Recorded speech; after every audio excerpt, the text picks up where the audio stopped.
You wake up after a solid 8 hours of sleep. By all biological metrics, your body is fully recharged. Yet, the very moment you open your eyes to start the day, there's a heavy drag pulling you back down. You navigate the day with zero motivation. When that lingering heaviness follows you everywhere, you might eventually ask yourself if you are fundamentally tired of being alive. Physical exhaustion has a simple cure. You sleep, you eat, you recover. But this specific brand of fatigue ignores those remedies entirely. You can take a week off work, sleep in every day, and still wake up feeling completely depleted. When physical rest repeatedly fails to fix the problem, it suggests a misdiagnosis.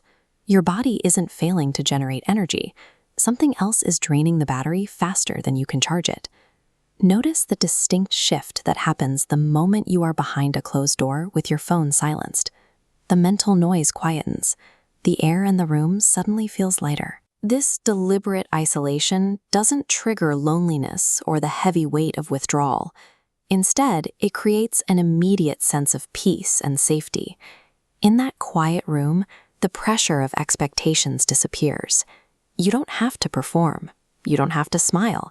You don't need to explain yourself. If isolation brings profound relief rather than despair, the exhaustion points toward the environment you're navigating and the people within it, rather than existence itself. This social fatigue changes how your brain processes everyday interactions. A casual chat in the hallway or a quick phone call stops feeling like a normal activity. Instead, it registers as a monumental effort. Consider the energy required for a single text. On the left is the tiny physical effort of typing. On the right is the towering amount of psychological energy it takes to actually formulate a response. You read a simple message and watch the reply window stretch from hours into days. Delaying a reply isn't about laziness. It's the result of total system depletion, where the energy cost of participating has become too high. There was likely a time when you spent hours explaining your feelings, your decisions, and your side of the story. But now, you default to total silence. This silence is actually a defense mechanism. Your brain recognizes that the energy required to correct chronic misunderstandings is a resource you can no longer afford to waste. Every small interaction creates an invisible friction. Eventually, that friction compounds into an emotional tax so expensive it forces the mind into protective silence to prevent total emotional bankruptcy. Your nervous system also becomes highly sensitive to negativity.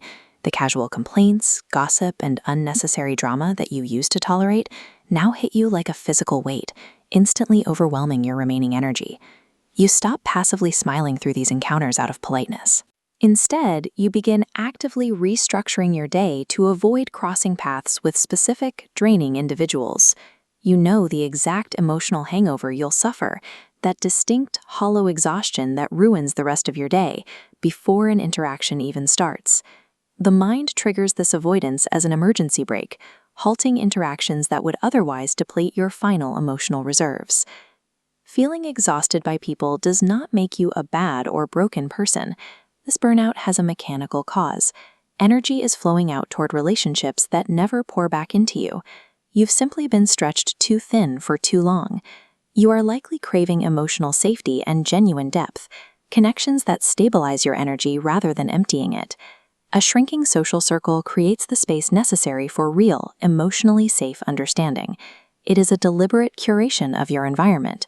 Stop forcing yourself back into the old, exhausting social patterns. Listen to the physical and mental demands for quiet. You aren't tired of life.